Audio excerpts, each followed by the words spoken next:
انسانوں کی پیدائش سے ہزاروں سال قبل کا زمانہ، جب آسمانوں میں خدا کے ایک مقرب اور چہیتے بندے کی شہرت عام تھی، فرشتوں کو درس دینے والا استاد جسے اللہ نے بلند مقام بخشا تھا، لیکن ایسا کیا ہوا کہ اس نے خدا سے بغاوت کر دی اور دربار الہی سے دھتکار دیا گیا۔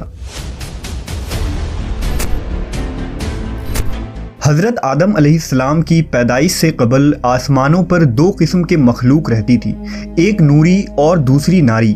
نوری مخلوق نور سے پیدا کیے گئے تھے جسے ملائکہ یا فرشتہ کہا جاتا ہے۔ یہ دن رات عبادت الہی میں مصروف رہا کرتے تھے اور ان کے یہاں نہ عورتیں ہوتی تھیں اور نہ ہی ان کی نسل چلتی تھی۔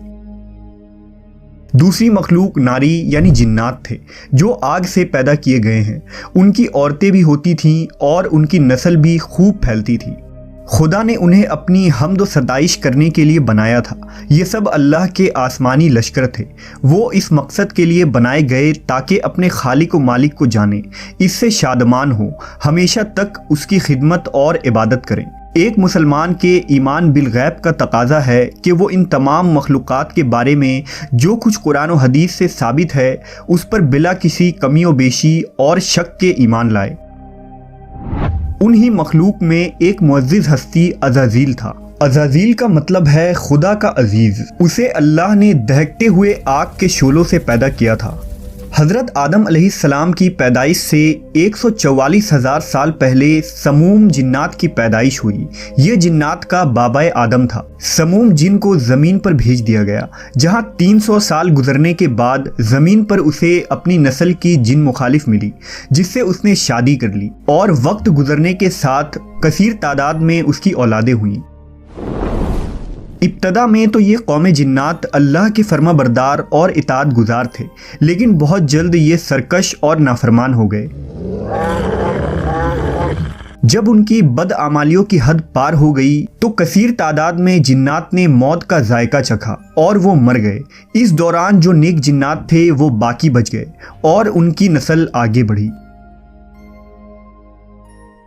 انہی جناتوں میں ایک مشہور جنات جن چلیپا تھا۔ چلیپا کا چہرہ ببر شیر جیسا تھا۔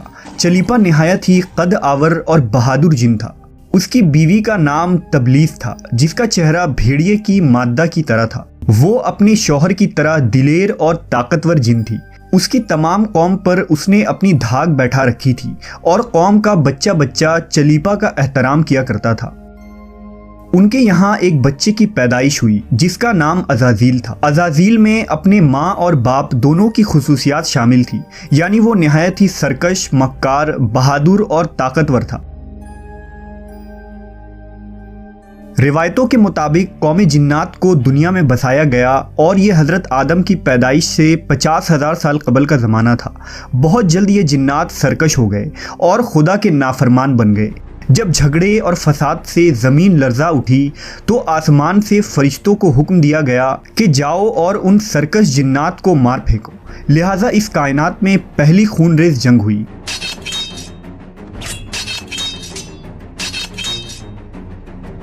جس میں عزازیل کے ماں باپ یعنی چلیپا اور تبلیس نے بڑی بہادری سے جنگ کی، لیکن فرشتے ان پر غالب آ گئے۔ فرشتوں کا وار ان جناتوں پر اس طرح پڑتا کہ وہ اشک کھا کر گر پڑتے۔ اسی جنگ کے دوران عزازیل کے ماں باپ مارے گئے اور قوم جنات کے سرکش جنوں کو قیدی بنا لیا گیا۔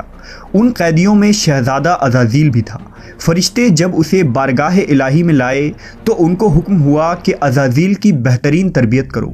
چنانچہ فرشتوں نے عزازیل کی تربیت بہترین انداز سے کی۔ عبادت، ریاضت کے طریقے اور آداب سکھائے گئے۔ اس طرح وہ بہت جلد اللہ کا مقرب ترین بندہ بن گیا۔ ایک وقت ایسا آیا کہ عزازیل اللہ کا سب سے چہیتا، عبادت گزار، ریاضت کرنے والا اور زاہد بندہ تھا، جس میں اس کا کوئی ثانی نہ تھا۔ حکمت و دانشوری میں بھی اسے کمال حاصل تھا۔ عزازیل اپنی عبادت و ریاضت کی وجہ سے اس درجے تک پہنچ چکا تھا کہ اسے فرشتوں کا معلم مقرر کر دیا گیا اور آسمان والے اسے عابد کہہ کر پکارنے لگے۔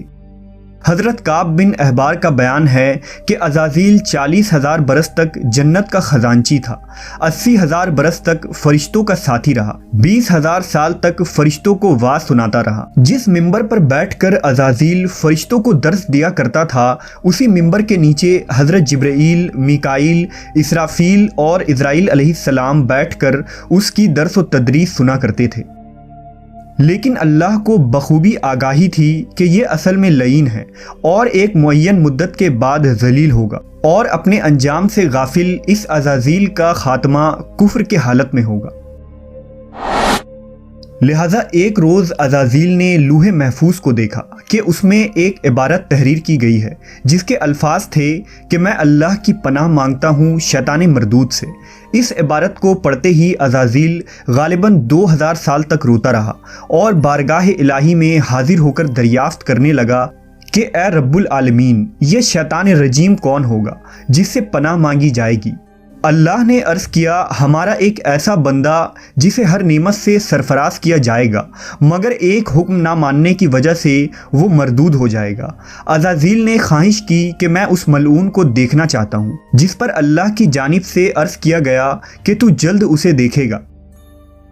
عزازیل ہر لمحے اس سوچ میں غمگین رہتا کہ آخر وہ ملعون کون ہوگا جو خدا کا حکم ماننے سے انکار کرنے کی جرت کرے گا۔ اس خوف سے وہ مزید عبادت اور توبہ میں مصروف رہنے لگا، یہاں تک کہ ہزاروں سال بیت گئے۔ جب ایک روز عزازیل کو معلوم ہوا کہ اللہ تعالیٰ ایک نئی مخلوق پیدا فرما رہے ہیں جس کے لیے دنیا کے ہر کونے سے مٹی لائی گئی ہے، اللہ تبارک و تعالیٰ نے حضرت آدم کے پتلے کو اپنے دست قدرت سے پیدا فرمایا اور یہ بغیر روح کے 40 سال تک اسی حالت میں پڑا رہا۔ فرشتے جب اس کے پاس سے گزرتے تو گھبرا جاتے، ان میں سب سے زیادہ گھبرانے والا ابلیس تھا۔ یہ اس کے پاس سے گزرتا تو اسے مارتا، جس کی وجہ سے اس جسم سے ایسی آواز نکلتی جیسے کھنکھناتی مٹی کی ٹھیکری سے نکلتی ہے۔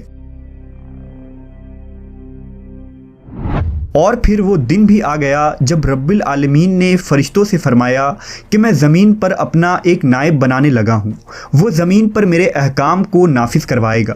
فرشتوں نے عرض کیا، اے پاک پروردگار، یہ زمین پر فساد برپا کریں گے اور یہ آپس میں خون ریزی کریں گے، جبکہ ہم تو دن رات آپ کی تسبیح کرتے رہتے ہیں اور آپ کی پاکی بیان کرتے ہیں۔ اللہ نے فرمایا، جو کچھ میں جانتا ہوں وہ تم نہیں جانتے۔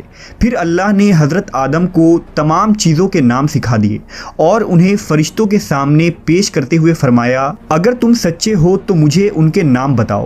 انہوں نے کہا، تو پاک ہے، ہم تو اتنا ہی جانتے ہیں جتنا تو نے ہمیں بتایا ہے، بے شک تو بڑے علم و حکمت والا ہے۔ پھر اللہ نے فرمایا، اے آدم، ان چیزوں کے نام بتا دو۔ پھر حضرت آدم نے انہیں نام بتا دیے تو فرمایا، کیا میں نے تمہیں نہیں کہا تھا کہ میں آسمانوں اور زمین کی چھپی ہوئی چیزیں جانتا ہوں، اور جو تم ظاہر کرتے ہو اور جو تم چھپاتے ہو؟ پھر فرشتوں کو حکم دیا گیا کہ آدم کو سجدہ کرو، لہٰذا انہوں نے سجدہ کیا، مگر عزازیل نے سجدہ سے انکار کیا۔ اللہ نے فرمایا، تجھے سجدہ کرنے سے کس چیز نے منع کیا جبکہ میں نے تجھے حکم دیا؟ وہ کہنے لگا، میں اس سے بہتر ہوں کہ تو نے مجھے آگ سے بنایا اور اسے مٹی سے بنایا ہے۔ میں ایسا نہیں کہ اس انسان کو سجدہ کروں جسے تو نے سڑے ہوئے کھنکھناتے گارے سے پیدا کیا ہے۔ اللہ نے فرمایا، اب تو یہاں سے نکل جا، کیونکہ تو مردود ہو چکا ہے اور قیامت تک تجھ پر میری پھٹکار ہے۔ عزازیل نے کہا، اے میرے رب، مجھے روز محشر تک کی مہلت دے دے۔ فرمایا، جا، میں نے تجھے متعین وقت کے دن تک مہلت دے دی۔ اس نے کہا، مجھے تیری عزت کی قسم، میں ان سب کو یقیناً بہکاؤں گا، ان پر حملہ کروں گا، ان کے آگے سے بھی اور پیچھے سے بھی، اور ان کے دائیں جانب سے بھی اور بائیں جانب سے بھی، اور آپ ان میں سے اکثر کو شکر گزار نہیں پائیں گے۔ اللہ نے فرمایا، یہاں سے ذلیل و خوار ہو کر نکل جا، ان میں سے جو شخص تیرا کہنا مانے گا میں ان سب سے جہنم کو بھر دوں گا۔ اور یوں بارگاہ خداوندی سے دھتکارے جانے کے بعد عزازیل ابلیس بن گیا۔ اپنی غرور و تکبر اور رعونت کی بنا پر اس کی ہزاروں سال کی عبادت و ریاضت ضائع ہو گئی اور اسے عرش سے فرش پر پٹک دیا گیا۔ اسلام کے علاوہ دوسرے مذہبی کتابوں اور عقیدوں میں بھی ابلیس یا عزازیل کا ذکر ملتا ہے۔ یونانی کتابوں میں اسے اپولین اور کتاب مقدس میں لوسیفر یا سیٹن کہا گیا ہے۔ زمانہ قدیم سے ہی ایک منفرد مذہب اور گروہ اس شیطان یا لوسیفر کی پوجا کرتے آ رہے ہیں، جن کا ماننا یہ ہے کہ خدا سے لوسیفر کا بغاوت کرنا بالکل درست تھا۔ وہ عزازیل کو ایک عظیم قوت قرار دے کر خدا کی مخالف میں کھڑا کرتے ہیں اور شیطان کی عبادت کرتے ہیں۔ اس مذہب کے ماننے والوں کو سیٹنسٹ کہا جاتا ہے۔ روایتوں کے مطابق ابلیس کی موت کا وقت اسرافیل کے پہلے اور دوسرے سور پھونکنے کے درمیان کا وقت ہے، جب اسے دی گئی مہلت پوری ہو چکی ہوگی اور وہ ذلیل و خوار ہو جائے گا۔